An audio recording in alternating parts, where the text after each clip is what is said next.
오늘 우리에게 주신 하나님의 말씀은 마가복음 13장 32절에서 37절입니다. 한 절씩 교독하겠습니다. 그러나 그 날과 그때는 아무도 모르나니 하늘에 있는 천사들도 아들도 모르고 아버지만 아시느니라.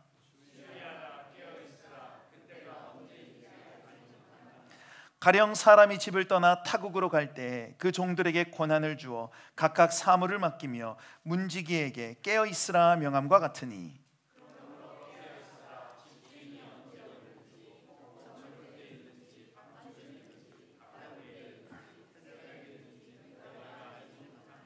그가 호련히 와서 너희가 자는 것을 보지 않도록 하라.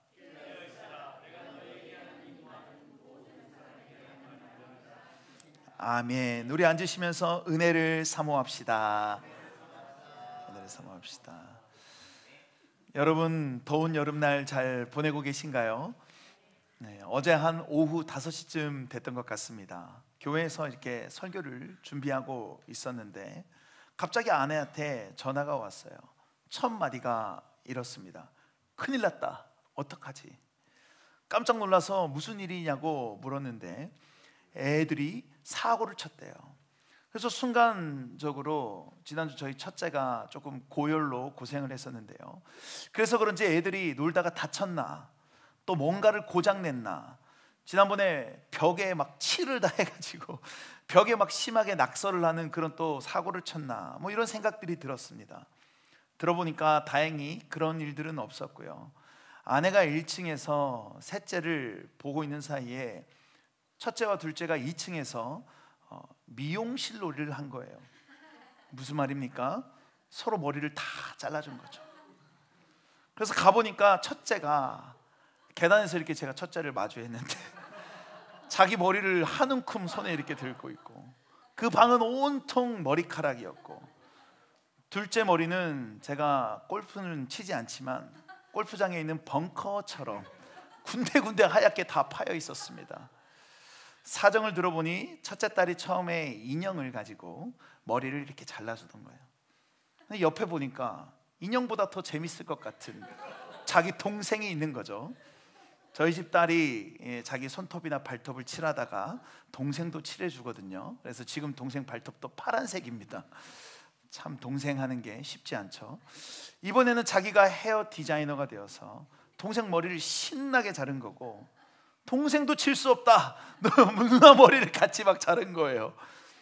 아무튼 딱 보니까 첫째는 여자아이라서 제가 어떻게 건드릴 수가 없더라고요.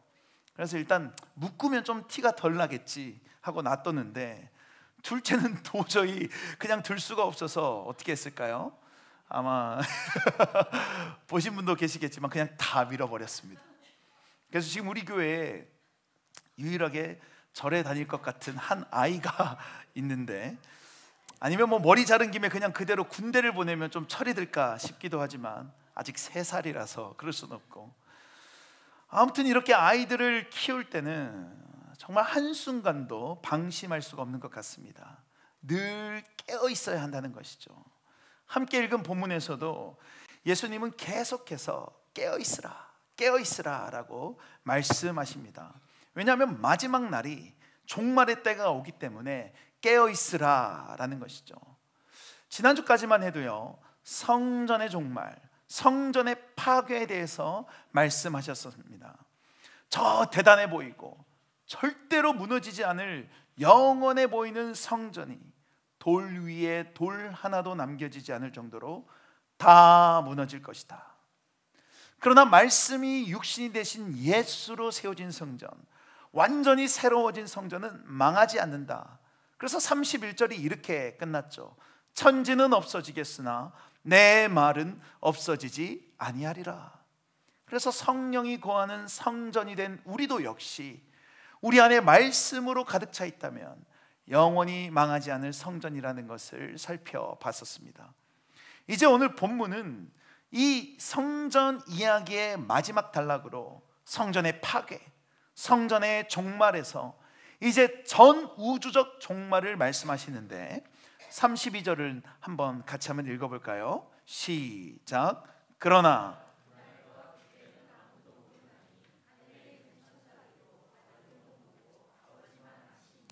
아멘. 한글 성경에서는 그러나 라고만 되어 있지만 헬라어 원어 그대로를 살려서 표현하면 그러나 무엇에 대하여는 이에요. 그러니까 그러나 라는 단어만 있는 게 아니라 무엇에 대하여는 이라는 단어가 더 원래는 있다는 것이죠. 그래서 영어 성경에서는 but about that day 뭐 이런 식으로 번역이 되어 있습니다. 이게 왜 중요하냐면요, 보통 신약 성경에서 그러나 무엇에 대하여 라는 식의 표현은 주제의 전환을 의미합니다. 한마디로 이 표현은 어떤 내용을 한참 다루다가 다른 주제로 넘어가기 위한 하나의 장치라는 것이죠. 뿐만 아니라 방금 읽은 32절에는 이전에 등장하지 않았던 그날이라는 단어가 쓰였는데요, 이는 주로 종말론적인 맥락에서 쓰이는 단어예요. 이렇게 이런 형식적인 면을 통해서 앞서 성전 파괴에 이어서 세상의 종말, 전 우주를 하나의 성전이라고 보면 이 우주적 종말을 이제 말씀하고 계심을 알 수 있습니다. 또 내용면에서 있어도 앞의 내용인 성전 파괴와는 다른 주제를 오늘 본문은 다루고 있다는 것을 알 수 있는데, 제자들이 때와 징조에 대한 질문에 예수님이 다 이렇게 답을 해주시죠. 성전이 파괴될 때는 이런 징조들이 있을 것이고 그 시기는 이런 일들이 있을 것이다. 그리고 30절에서 어떻게 못 박으십니까? 30절 하반절에 이 세대가 지나가기 전에 이 일이 다 일어나리라. 한마디로 성전 파괴가 언제 일어날지 징조와 때, 멸망에 가증한 것이 서지 못할 곳에 선 때, 이렇게 다 말씀해 주시고 이 세대가 지나가기 전에 이 일이 다 일어날 거야 라고 하신 거예요. 그러니까 예수님의 그 말씀을 듣고 있는 자들의 세대, 한 세대를 보통 한 40년 정도로 잡는데 그 기간 안에, 그 40년이 지나가기 전에 징조들이 나타나고 성전이 무너진다라는 것이죠.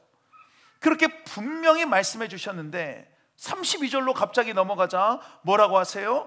그러나 그날과 그때는 아무도 모르나니 하늘에 있는 천사들도 아들도 모르고 아버지만 아시느니라. 갑자기 아무도 모른대요. 이전까지는 분명히 파괴된다, 그리고 그때 이런 일이 있을 것이다, 그때가 이런 때다 라고, 너희가 죽기 전에 벌어질 것이다 라고 말씀하셨는데, 그래서 이것도 주의하고 저것도 주의하라 이렇게 말씀하셨는데 갑자기 모르신다는 거예요. 그러니 완전히 다른 말씀을 이제 하고 계신 것이죠. 왜냐하면 성전 파괴가 아니라 이 세상의 종말, 마지막 때를 말씀하고 계시기 때문입니다. 그리고 아버지만 아시느니라 라고 말씀하신 것은 예수님은 모르신다라는 의미가 아니라 그 권한이, 그 날에, 그때가 언제인지의 권한이 하늘에 계시는 아버지께 있다는 거예요. 사도행전에서도 이 말씀을 하셨는데 사도행전 1장 7절 함께 읽어볼까요? 시작. 이르시되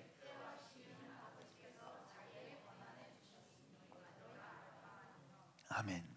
이처럼 오늘 본문은 성전 파괴에 관한 내용이 아니라 세상의 종말에 대한 것이기에 주님이 그 때와 그 시기가 아버지께 있다, 그 권한이 아버지께 있다라고 말씀하신 거예요. 무엇보다 마가복음에서는 지금 우리가 이렇게 살펴본 여러 요소들을 통해서 주님이 말씀하신 이 때는 마지막 종말의 때구나 라고 알 수 있지만, 마태복음에서는 제자들의 질문에서부터 분명하게 나타나요. 마태복음 24장 3절 하반절, 어느 때에 이런 일이 있겠사오며 또 주의 임하심과 세상 끝에는 무슨 징조가 있사오리까. 이런 일이라는 것은 성전 파괴에 관한 것이고, 또 라고 하고 그 이후에 주의 임하심과 세상 끝은 마지막 때, 예수님의 재림의 때, 우주적 종말의 때를 말하는 것이죠. 이렇게 내용면에 있어서도 형식면뿐만 아니라 다른 말씀을 하고 있다는 것을 알 수 있습니다. 오늘 본문은 예수님의 성전에 대한 말씀의 연속 가운데 있지만 성전 파괴와 멸망을 이제 넘어서 세상의 종말, 전 우주적 종말에 대해 말씀하고 계시는 거예요. 여러분에게는 이 마지막 때 예수님이 다시 오실 그날은 어떤 의미가 있으신가요? 제가 개인적으로 놀랐던 사실은 전도를 하거나 또 교회를 안 다니는 사람들과 대화를 해보면 적지 않은 사람들이요, 종말에 대해 전혀 생각하지 않고 살아가고 있다는 거예요. 우리 믿는 사람들은 천국과 지옥, 이런 내세가 있다는 것을 당연하게 받아들입니다. 그런데 아예 그런 개념조차 가지지 않고 그냥 이렇게 살다가 끝, 천국과 지옥은 그냥 관용적인 표현 정도로만 치부하는 분들이 의외로 정말 많이 있다는 거예요. 아니, 한 번도 생각하지 않은 분들도 꽤 되는 것 같습니다. 그렇다 보니까 그냥 이 땅에서의 삶을 즐기고 그냥 편하게 사는 것이 중요하고 행복하게 사는 걸 가장 중요하게 생각하는 것 같아요. 그 이후의 삶, 이런 것들은 막 복잡하고 생각할 필요가 없는 거죠. 이렇게 죽든 저렇게 죽든 그냥 좀 덜 아프게 죽으면 좋겠다 싶을 정도이고, 세상의 종말이니 천국이니 지옥이니 이런 건 다 그냥 판타지 같은 이야기에 불과한 것입니다. 뭐 부활은 정말로 뜬구름 잡는 소리겠죠. 그러나 우리는 어떻습니까? 이 땅을 살아가고 있지만 하늘을 바라보며 살아가요. 우리는 죽음과 부활, 그리고 그 이후의 삶에 대해서 매우 진지해요. 오늘 본문의 맥락에서 예수님께서 종말을 언급하신 이유도 거기에 있는 겁니다. 옛 성전이 무너지고요, 새로운 성전이 세워짐으로 완전히 삶이 바뀌고 다른 삶을 살게 돼요. 영원히 망하지 않는 성전, 예수로 인해서 새로운 성전 시대를 살아간다는 것이죠. 그런데 그때를, 그 새로운 성전의 시대 때를 1세기 그리스도인들이 어떻게 살았습니까? 이전보다 더한 핍박 가운데 있었습니다. 사도행전에서만 봐도요, 예수님을 전한다는 것 때문에 도시에서 쫓겨나기도 하고 돌에 맞아 죽기도 하고, 그래서 이런 박해를 피해서 굴로 숨어 들어간 게 카타콤이죠.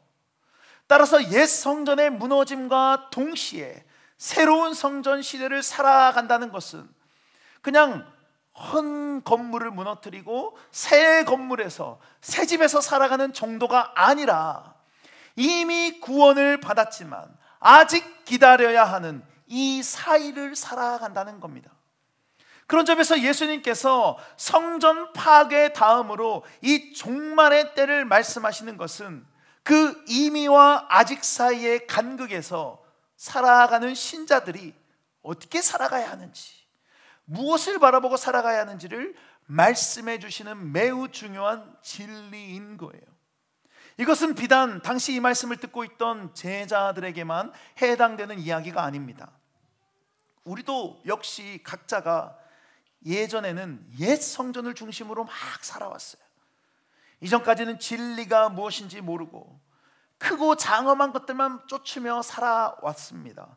그래서 많이 좀 가지면 되는 줄 알았고, 열심히 어떤 수행을 하면 되는 줄 알았으며, 지금 이 땅에서의 남들보다 조금 더 나으면 내 삶이 괜찮은 삶이구나 라고 살아왔다는 거예요. 그러나 이제 예수로 인해 완전히 새로운 성전으로 우리는 살아가고 있습니다. 갈릴리에서 고기를 잡고 있던 제자들에게 주님이 찾아가 주셔서 만난 것처럼 아등바등 이 땅에서 살아가는 우리에게 찾아와 주셨다는 거예요. 그렇게 옛것은 다 버려지고 우리 중심에 말씀이 육신이 되신 예수님이 자리 잡아 이제 우리 스스로 영원히 망하지 않는 성전으로 살아가고 있다는 겁니다. 여러분, 그런데 우리의 현실이 어때요? 1세기 그리스도인들의 삶이 녹록지 않았던 것처럼, 물론 우리 가운데 구원의 감격과 감사가 있고 주님의 은혜와 사랑이 있지만 여전히 삶 곳곳에 문제들이 가득하고요, 여전히 우리는 아프고요, 여전히 힘들고요, 여전히 지치고요, 고난과 고통을 마주하기도 하는, 요즘 날씨처럼 뜨거운 태양이 우리를 지치게 하는 것처럼 살아가는 게 참 쉽지 않다는 거예요. 그렇게 막 숨이 턱턱 막히는 뜨거운 여름을 살아가는 우리에게 주님이 모든 것이 끝날 그날과 그때가 있다는 것을 말씀해 주시는 겁니다. 그러면서 예수님께서 오늘 본문에서 강조하시는 게 있는데요, 우리 33절을 같이 한번 읽어볼까요? 시작. 주의하라. 아멘. 주의하고 깨어있으라고 하시며 그 이유를 뭐라고 하십니까? 그때가 언제인지 알지 못하기 때문이다. 이렇게 오늘 본문 내내 깨어있으라와 그때가 언제인지 알지 못한다를 말씀하십니다. 이 말은 마치 이런 것과 같은 거라고 하시는데, 34절에 가령 사람이 집을 떠나 타국으로 갈 때 그 종들에게 권한을 주어 각각 사물을 맡기며 문지기에게 깨어있으라 명함과 같으니. 그러면서 뭐라고 하시냐면 35절 36절은 함께 읽겠습니다. 시작. 그러므로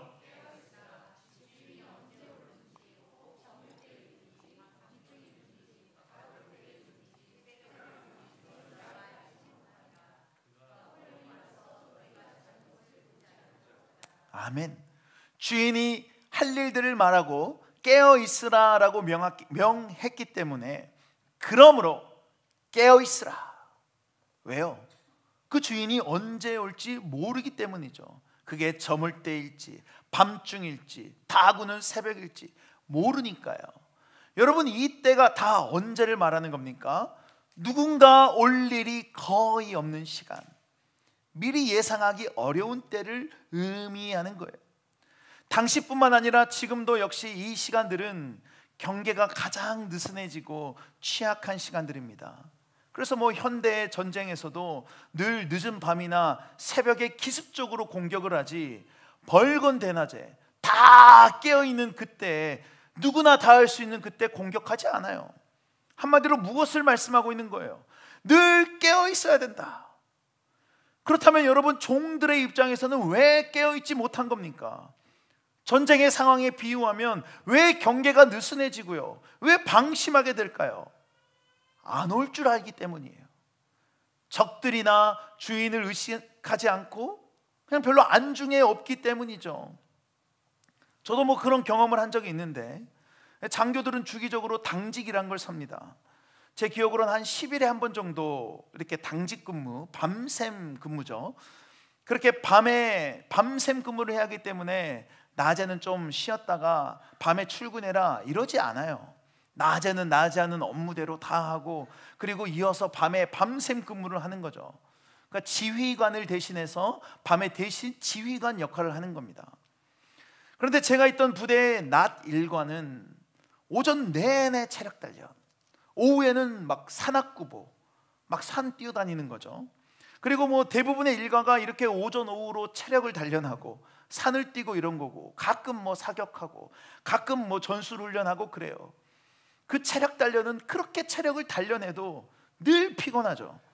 그래서 그날도 하루 종일 체력 단련을 했는데도 또 피곤한 몸을 가지고 당직을 섰어요.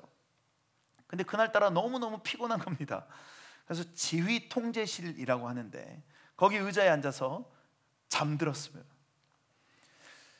새벽에 그렇게 의자에 앉은 채로 자고 있었는데, 뭔가 자면서도 느낌이 쎄한 거 있죠.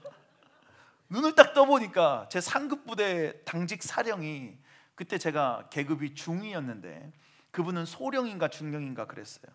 아무튼 그분이 살기가 가득한 눈으로 위에서 저를 노려보시면서 있었습니다. 깜짝 놀라서 일어나서 경례하려고 하는데 비몽사몽이라 일어나지도 않고요. 아직도 저를 바라보며 한심하다는 표정. 이놈을 어떻게 해야 되나. 그래서 말도 많이 안 하시고요, 얼마나 화가 났는지 너 두고 봐, 딱 이 말만 하고 가셨어요. 여러분, 제가 왜 깨어있지 못했던 거죠? 만약에 계속 상급부대에서 올 것이다, 분명히 올 것이다, 그것을 마음에 품고 있었다면 아무리 피곤해도 절대 안 잤을 겁니다. 그런데 한 번도 그런 일이 없었고 그냥 아니란 마음에 잠이 들어버렸던 거죠. 개인적으로 이 본문을 볼 때마다 그분의 표정이 자꾸 떠올라서 트라우마처럼 있는 본문이긴 한데, 그와 같은 상황이 없도록 주님이 깨어있으라 라는 겁니다. 그러니까 호련히 주인이 와서 자는 것을 보지 않도록 깨어있기 위해서는 늘 주인이 온다는 사실, 언제일지는 모르지만 분명히 온다는 사실을 의식하고 주인을 마음에 담고 있어야 해요. 저처럼 종들이 주인을 의식하지 않는다면 어제도 별일이 없었는데 오늘도 마찬가지겠지, 설마, 그러면 잠들 수밖에 없는 거예요. 그러나 늘 주인을 염두에 두고 주인을 의식하는 종들은 주인이 오늘 올지 내일 올지가 문제가 아니라 늘 주인을 생각하기 때문에 보든 안 보든 그 말씀하신 것을 지키기 위해 깨어 있는 것이죠. 예수님은 그렇게 깨어 있을 것을 비유를 통해 말씀하고 계신 겁니다. 그리고 37절에서 한 번 더 그 가르침의 끝에서 마침표를 찍으며 말씀하시는데, 37절 같이 읽겠습니다. 시작. 깨어 있으라. 아멘. 깨어 있으라. 벌써 몇 번째 깨어 있으라고 말씀하시는 거죠? 여러분, 깨어 있으십시오. 오늘 본문이 6절밖에 안 되는 본문인데도 깨어 있으라라는 말이 직접적으로 4번이나 언급되고요, 36절에서 너희가 자는 것을 주인이 보지 않도록 하라라는 말도 의미상으로는 깨어 있으라라는 것이기에 한 절 빼고 다 깨어 있으라, 깨어 있으라 말씀하신 것과 다름이 없습니다. 그때가 언제일지 모르니 깨어 있으라.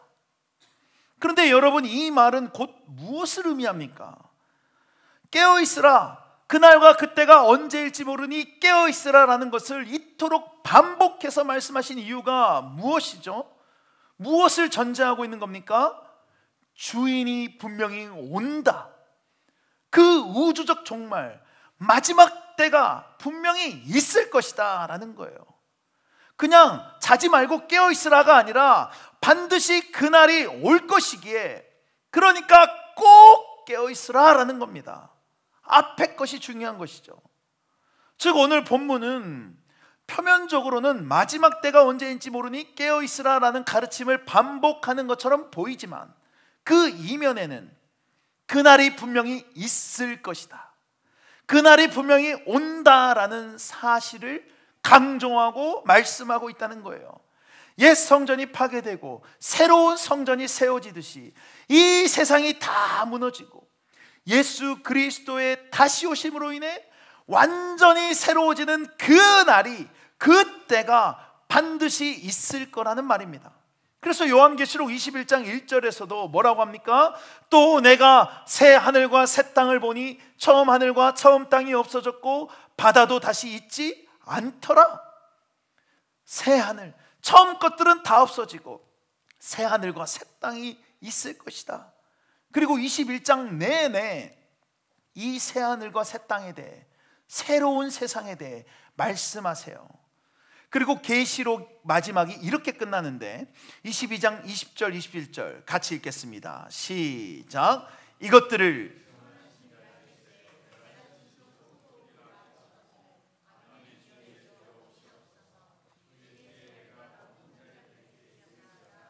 아멘.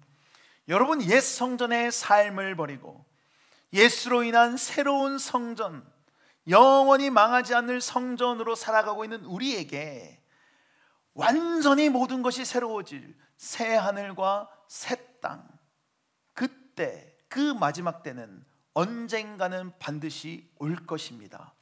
내가 진실로 속히 오리라 하시거늘 아멘. 주 예수여 오시옵소서. 그러나 그날과 그때는 아버지만 아시고 아무도 모르기에 우리는 늘 다시 오실 주님을 의식하면서 깨어 있어야 한다는 거예요. 깨어 있는 게 뭐라고 했습니까? 그냥 눈 뜨고 있는 것이 아니라 분명히 오신다는 사실을 기억하고 기다리는 것, 그렇게 다시 오신 분을 의식하는 것이 깨어 있는 거예요. 그래서 여러분, 잊지 말아야 해요. 그날이 분명히 올 것. 우리의 육신의 연약함으로 인해 우리가 개인적인 종말을 맞이하든, 예수님이 다시 오심으로 인해 온 우주가 마지막 때를 맞이하든 그날은 분명히 있을 것이라는 것. 당장 예배 후가 될 수도 있고요, 내일이 될 수도 있고요, 다음 달이 될 수도 있고요, 내년이 될 수도 있습니다. 아무튼 그때가 언제일지는 모르지만, 그 날짜와 시간은 알 수 없지만 분명히 그날은 온다라는 거예요. 믿습니까? 10월 달에 오는 게 아니에요. 다미성교회처럼 아무튼 온다는 겁니다. 말씀을 마무리하겠습니다. 설교를 준비하며 주님 다시 오실 때까지라는 찬양과 마라나타라는 찬양이 떠올랐습니다. 가사가 이래요. 주님 다시 오실 때까지 나는 이 길을 가리라. 나의 가는 이 길 끝에서 나는 주님을 보리라. 내 사모하는 주님 온 세상의 구주시라. 내 사모하는 주님 영광의 왕이시라. 또 마라나타라는 찬양의 가사는 어떻습니까? 마라나타, 아멘 주 예수여 오시옵소서. 마라나타, 아멘 주 예수여 오시옵소서. 앞서 읽었던 요한계시록 말씀 그대로죠. 이렇게 두 찬양 모두 주님이 다시 오실 그 마지막 때를 고대하며 기다리며 고백하는 찬양이에요. 그래서 이 찬양의 코드를 어떤 걸로 해야 할지, 또 어떻게 말씀 후 찬양으로 부를지 찾아보기 위해서 유튜브에 검색해서 찬양을 이제 들었는데요. 건반 소리 조금만 좀 낮춰주셔도 괜찮을 것 같아요. 이 와중에 갑자기 그 밑에 댓글들이 눈에 들어왔습니다. 제가 본 순서 몇 개만 좀 읽어드리면, 가장 위에 이런 댓글들이 있었어요. 사랑하는 남편이 뇌출혈로 쓰러져 의식이 없은 지 64일째예요. 매일 찬양을 들으며 눈물로 기도합니다. 주님의 사랑이 저와 가족을 만지시고 두려움 사라지게 해주심에 감사합니다. 주님 붙들고 기도하여 정말 기적으로 저희 사랑하는 남편 일어나게 해주실 것 믿습니다. 주님 안에서 저희 젊디 젊은 남편 분명 온전케 될 줄 믿습니다. 슬픔 속에서도 기도하고 찬양하게 하심에 감사합니다. 가슴이 먹먹해졌습니다. 그 아래 댓글에도 눈이 갔어요. 들어보세요. 주님, 12개월 조카가 횡문 근육종으로 항암 치료 중이오나 항암제가 맞지 않아 다시 종양이 자라고 있습니다. 주님 성령의 불로 암덩어리가 불살러져 깨끗게 됨을 믿사옵니다. 이루어 주옵소서. 12개월 조카, 이제 갓 돌 됐는데 항암 치료 중이래요. 또 다른 댓글에는요, 91세 치매 시어머님과 수험생 두 자녀를 두고 있는데 심적으로 많이 힘든 가운데 찬양을 통해서 은혜 받고 회복 중입니다. 이런 댓글도 있더라고요. 저는 교회 다니게 된 지 1년 정도 됐나 봐요. 찬양을 들으면서 하루를 시작하고 힘들 때도 들으며 승리할 거라 확신이 있었습니다. 제가 머리에 종양이 있는데 가족들은 몰라요. 나중에 말하려고 했는데 갑자기 아빠는 알츠하이머의 대뇌 동맥류 진단 받으시고 엄마는 조기 치매 진단 받으셔서 말하지 못한 거죠. 자기 머리에 종양이 있는 거를 가족들에게 말할 수 없는 상황이 된 거예요. 굉장히 짧게 쓰신 분도 계셨는데, 하나님, 제가 이렇게 사는 게 맞을까요? 알려주세요. 두려워요. 여러분, 익명의 댓글들을 제가 읽어드렸지만 먼 누군가의 이야기가 아니라 이거 모두 우리 이야기 아닙니까? 갑자기 찾아온 질병, 겨우 돌된 아이가 항암 치료 중이고 교회 다니기 1년 됐는데 머리에 종양이 생긴다는 게 무슨 말입니까? 그런데도 가족들에게 말도 못하고 얼마나 속에서 앓고 있을까요? 삶의 방향을 찾지 못해서 내가 이렇게 사는 게 맞나? 이런 삶이 의미가 있는 것인가? 하며 두려워하는 모습들, 자녀들이지만 힘들게 하고 불편하고 고통스러운 것들, 고부간의 갈등. 우리도 하도 오랫동안 어떤 문제들을 품고 있어서 그 문제들에 대해 때로 무뎌 있다가도 어느 순간 그 문제들이 확 올라오면 두려움과 절망에 휩싸이고 아니, 매일매일 무너지고 무너져서 일어나는 게 의미가 있나? 비단 어디 라디오 사연에만 등장할 이야기가 아니라는 거예요. 어떻게 보면요,